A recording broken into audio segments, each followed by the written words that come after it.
hanggang sa muling pagkabuhay, siya ay nanatiling tapat kay Jesus.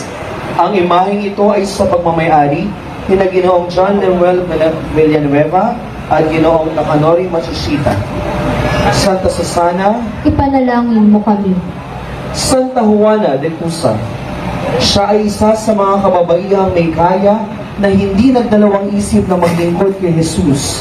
Asawa ni Cusa, si Santa Juana ay buong kababaang loob na tumalima sa tawag ng Diyos sa pamamagitan ng pagsuporta sa pangangailangang material ni Jesus sa kanyang pangangaral ng mabuting balita. Ang imaheng ito ay sa pagmamayari ni Ginoong Sherwin at Ginang Maylin Carlos at pamilya, Santa Juana de Cusa. Ipanalangin mo kami. San Lazaro ng Betania,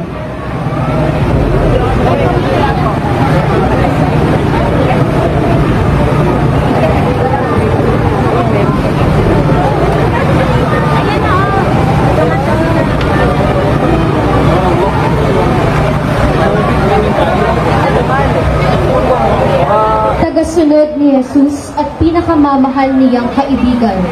Si San Lazaro ay kapatid nila Santa Maria at Santa Marta na mula sa Betania.